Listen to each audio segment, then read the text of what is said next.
그런 이야기가 있습니다. 역사상, 세계의 역사상 최대 업적을 이룬 사람들 중에서 35%는 60대, 70대에 의하여서 그 일들이 성취가 되어졌다 그래요.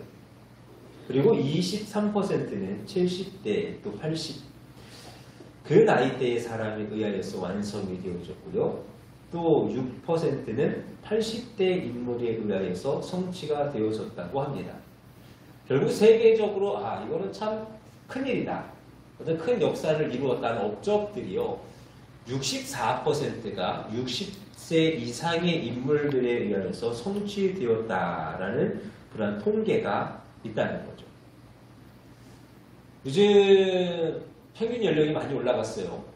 평균 수명도 많이 늘어났죠. 그래서 이제 예전에 이제 뭐 한 60 정도 됐을 때에 이제 나는 나이가 많아가지고 좀 하기 힘들지 않겠냐 하는 이야기를 할 수가 없어. 뭐 그것이 꼭 이제 어떤 지방 이런 느낌이 아니고 어딜 가나 다 똑같아. 오히려 교회에서 중심돼서 일하시는 분들이 50대, 60대 막 이렇게 되시는 분들도 많고요. 점점 이제 그러한 일들이 되어지고 있다 하는 것이죠. 그러할 때에 우리가 이제 사명이라는 것에 대해서 다시 한번 생각을 하게 되어진다는 거예요. 그러면 사명이라고 하는 것, 사명자라고 한다고 한다면 나이와 크게 상관이 있을까요? 나는 나이가 많아서 사명을 감당하기가 참 힘들지 않겠는가 하는 어떠한 그러한 이야기가요. 통하지 않는다는 거죠. 나이만이 아닙니다. 여러 가지 우리가 생각하고 우리가 말할 수 있는 그러한 이유들, 또 그러한 여러 가지의 이야기들이요. 사명을 앞설 수는 없다는 거예요. 정말 우리는 하나님의 나라에 들어가도록 하나님께서 주신 은혜 안에서 사명을 감당하여 낼 수 있는 하나님의 사람들이 다 되실 수 있기를 원합니다. 자, 그러면 우리가 어떻게 살아야 할 것인가? 우리에게 주어진 이 삶을 바라보면서 우리에게 주신 그 사명을 바라보면서 이 오늘 바울이 하는 이야기를 우리가 함께 살펴보면서 어떻게 살 것인가 하는 이야기를 나눠보려고 하는데요. 첫째로 환경을 탓하지 않는 것. 디모데후서를 쓸 당시에 이 바울이 있던 곳은 어디였냐면 감옥입니다. 감옥. 그렇죠? 이 신약 후반에 가면은 이제 바울이 쓴 대부분의 이제 성경들은 감옥에 있을 때 쓰여졌죠. 그럼 감옥이라고 한다면은 어떤 곳이에요?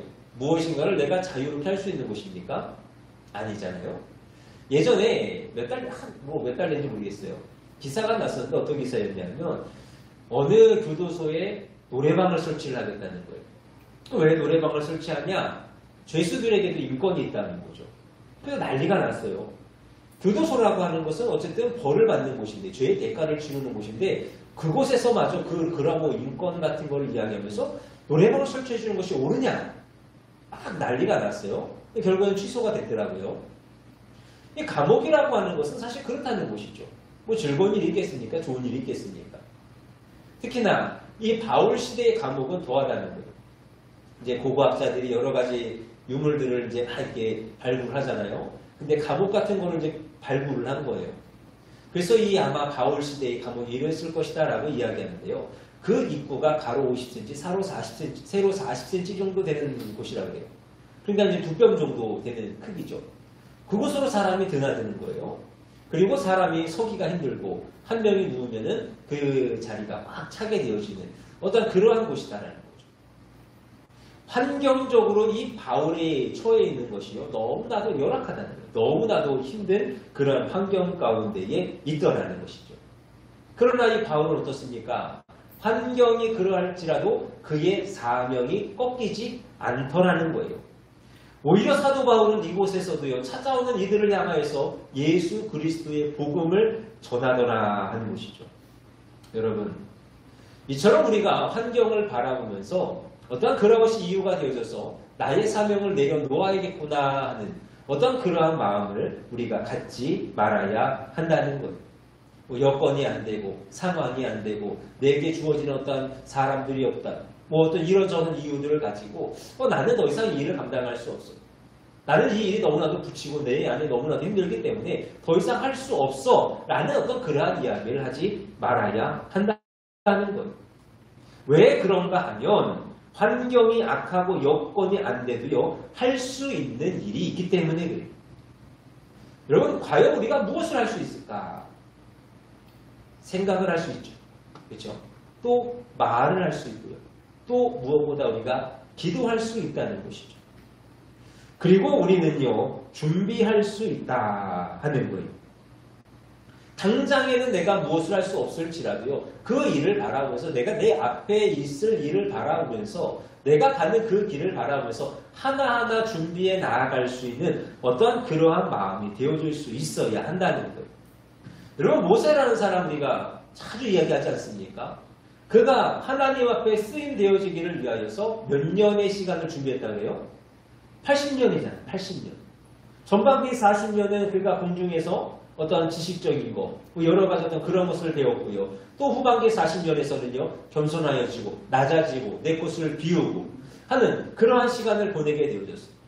그리 어떤 그런 준비가 되어졌으니 그가 하나님께 귀하게 쓰임 받았더라는 거잖아요. 어느 사람이 20대 중반에 대학을 졸업했습니다. 남들은요, 다 유학을 간다 그래요. 또 어떤 사람들은요, 직장에 취업을 한다 그래요. 근데 이 사람이요, 대학을 졸업할 때쯤 해가지고 몸이 아팠대요. 한 2년을 집에만 누워 있었다고 합니다. 근데 그의 마음 가운데 그래도 소망이 늘 있었어요. 이제 신앙 안에서 소망을 가지고 있다가, 그럼 내가 여기서 할 수 있는 일이 무엇일까 하면서 책을 봤다는 거예요. 책을 수십 권, 수천 권을 봤겠죠. 그가 나중에 몸이 괜찮아져서 그가 사업을 하게 되어져가지고 이루어낸 것이 바로 이랜드라고 하는 그룹이라는 것이죠. 여러분, 남들은 다 움직이고 있어요. 남들은 자신에게 주어진 삶을 다 살아가고 있어요. 근데 나는 아무것도 할 수 없는 그러한 상황이, 내 육신은 병들었고 나는 아무것도 할 수 없는 그러한 상황 속에서 이 이랜드의 회장이요, 이 사람이 할 수 있었던 일은요, 그저 준비하는 거예요.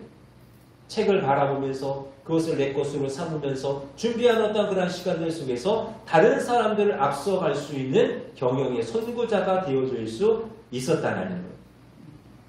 사랑하는 여러분, 여러분들의 삶은 어떠신지 모르겠어요. 지금도 여전히 주시는 사명 위에서, 사명 안에서 열심히 살아가고 계시는지, 아니면 그 사명 안에서 내가 당장에는 할 수 있는 일이 없어서 머뭇거리시고 있지는 않은지, 또는 주저앉고 계시지는 않은지, 여러분, 그리할지라도 여러분에게 주시는 사명만큼은 결코 잊지 않으시기를 원합니다. 그 사명을 바라보시면서 지금도 하나씩 하나씩 준비할 수 있는 저와 여러분들이 되셨으면 좋겠습니다.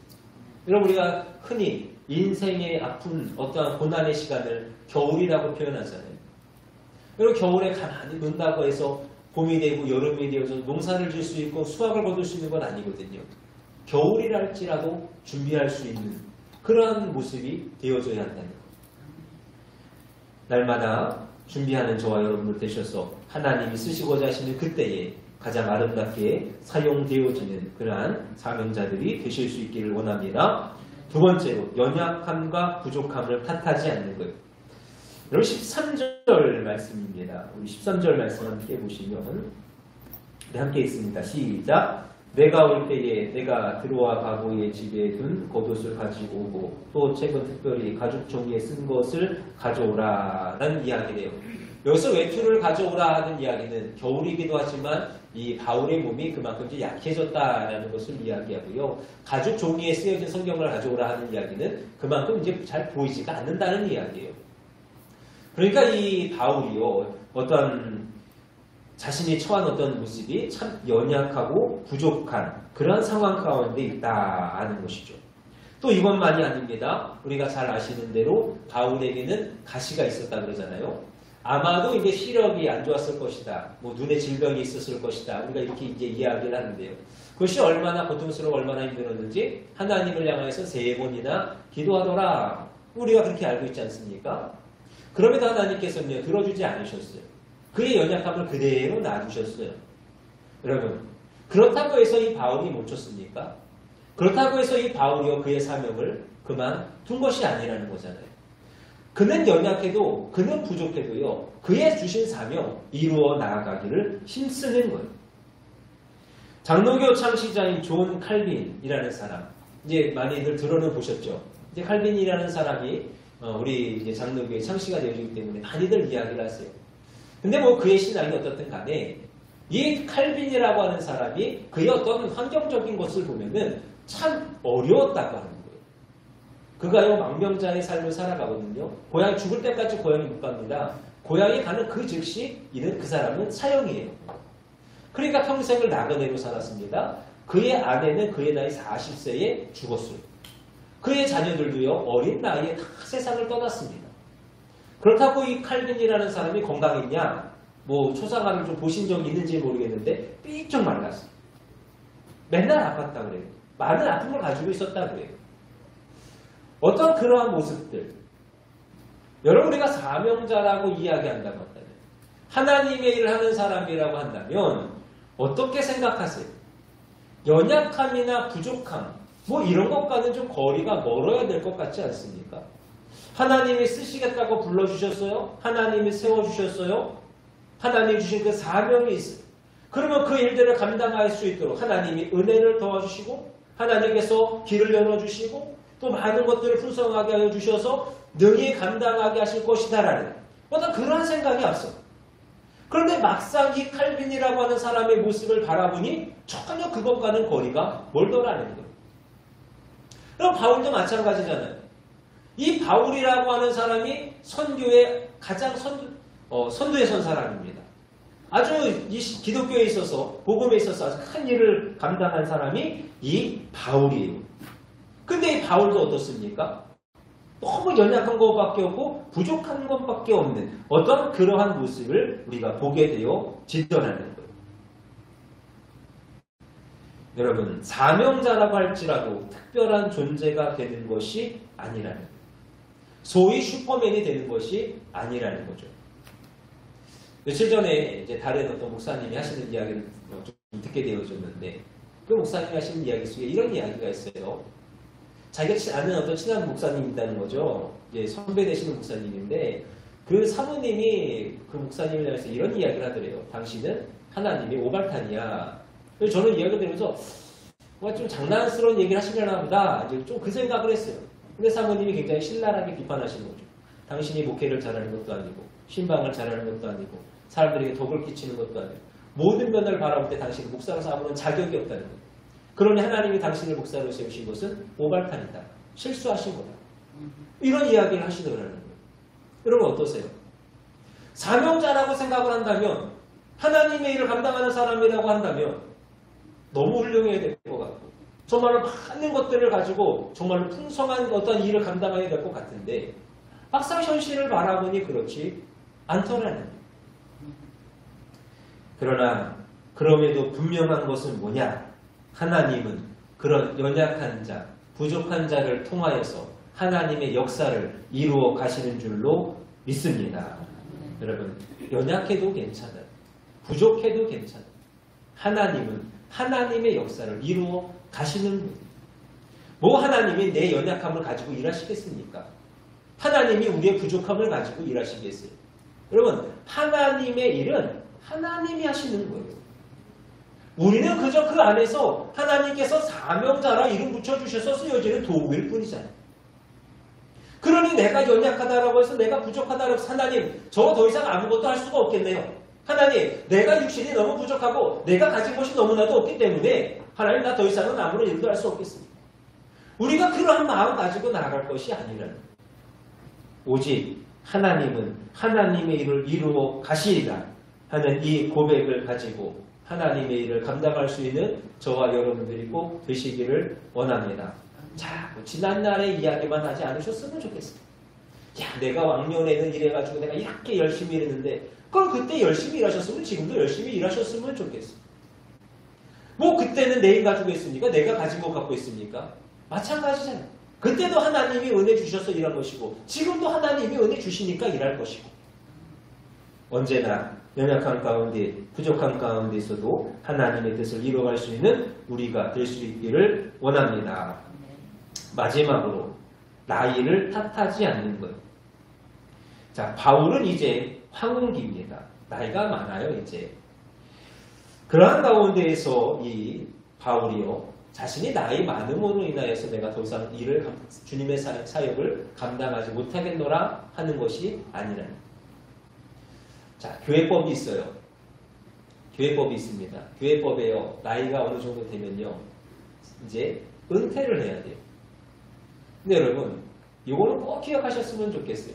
직분에서는 은퇴할지 몰라도요. 사명에서는 은퇴가 없습니다. 아멘이시죠? 여러분, 하나님이 주신 그 일에는요. 은퇴라는 것이 없다는 거예요. 그래서 성경 말씀 보세요. 물론 그 당시는 우리 때보다 많이 살았다고는 하지만 그래도 하나님의 일을 하던 사람들이요. 젊은 나이에 일을 하는 사람이 많지가 않더라는 거예요. 80세, 100세. 그들이 일하는 어떤 그런 환경들이요. 결코 젊었기 때문에 일하는 것. 이런 것이 아니라는 거죠. 나이와 상관없이 하나님의 일을 감당하더라는 거예요. 여러분 보세요. 세상 사람들도 그렇습니다. 괴테가 파우스트를 완성한 것은 80세가 넘어서였다 그래요. 미켈란젤로가 성 베드로 성전의 그 도움을 완성시킨 것이 70세. 그리고 대작을 만들기 시작한 것이 80세. 모네도 85세 이후에 거작을 그려냈고 또 베르디, 하이든, 핸델도 70이 넘어서야 작곡을 시작했다 그럽니다. 또 가장 요즘 들어 바이든이라고 할 수 있는 바이든 아시잖아요. 그렇죠? 미국의 대통령이잖아요. 그의 나이가 79이라고 해요. 이제 올해는 80이 됐나요? 얼마 됐죠? 잘 모르겠네요. 당선될 때가 79세였다 그래요. 이런 나이라고 하는 것은 그렇게 중요하지 않다는 거예요. 바라기는 여러분들의 마음이 내 육신의 나이 때문에 꺾이지 않으셨으면 좋겠습니다. 아멘 하셔야 돼요. 여러분, 우리의 육신의 나이는 자꾸 연약해질지 모르겠지만 어떻습니까? 하나님이 힘주시면, 여러분 하나님이 건강도 주시면, 하나님이 나에게 은혜 주셔서 나에게 어떤 재주를 주시면 그것 갖고 일하는 거 아니에요? 그거 갖고 하나님 사명 감당하는 거 아니겠습니까? 여러분 솔직히 한번 생각을 해보세요. 여러분 나이가 있다, 여러분들 나이가 조금씩 들어가신다고 해서 여러분들의 삶에 있어서 하시는 거 못하는 거 없잖아요. 여전히 열심히 살아가시고 여전히 누리실 거 누리시고 열심히 또 취미생활도 하시고 여러분의 사명 정말로 하나님이 부르시는 그날에 이르기까지 늘 감당하여 나아가는 저와 여러분들이 되실 수 있기를 원합니다. 그래서 교회 안에서만큼은 이런 이야기가 없었으면 좋겠어요. 귓방 늙은이. 이런 말 정말 없었으면 좋겠어요. 하나님 안에서는 우리가 다 하나 되어져서 함께 이루어가는 연합이 되어져야 할 줄로 믿습니다. 그 마음 가지시고 나아갈 때에 하나님께서 은혜를 더하사 더 감당하게 하여 주실 줄로 믿습니다. 말씀을 정리합니다. 우리는 하나님께서 부르시는 사명자들입니다. 하나님께서 세우신 자들이 우리는 그러한 사명을 온전히 감당하여 나아가야 할 줄로 믿습니다. 주님께서는 이런 말씀을 하십니다. 때가 아직 낮음에 나를 보내신 이의 일을 우리가 하여야 하리라. 그럼 예수님께서 공생애를 시작하시고 나서 잠깐의 시간을 빼고는요. 늘 핍박이 있었고 늘 박해하는 무리들이 있었어요. 그럼에도 불구하고 주님 뭐라고 하십니까? 아직 때가 낮음에. 다른 게 중요한 게 아니에요. 아직 나에게 사명이 있고 내가 그 사명을 감당해야 하기에 나는 일을 하리라. 환경과 또한 우리의 연약함과 또한 우리의 나이를 육신을 탓하지 마시고 내게 능력 주시는 자 안에서 내가 모든 일을 감당하리라 하는 그 마음 가지시고 날마다 기쁨으로 나아갈 수 있는 저와 여러분들이 되시기를 원합니다. 그래서 그런 얘기를 하시더라고요. 저보고 우리도 세터교에서 30년을 해야 되지 않겠냐고. 30년 하면은 30년 전에 은퇴해요. 지금 44이니까요. 저랑 다 같이 은퇴하셨으면 좋겠습니다. 날마다 건강하시고 강건하시고 마음 꺾이지 마시고 주님의 나라, 주님의 역사를 위해서 함께 걸어가는 우리 모두가 되기를 주님의 이름으로 축원합니다. 기도하겠습니다.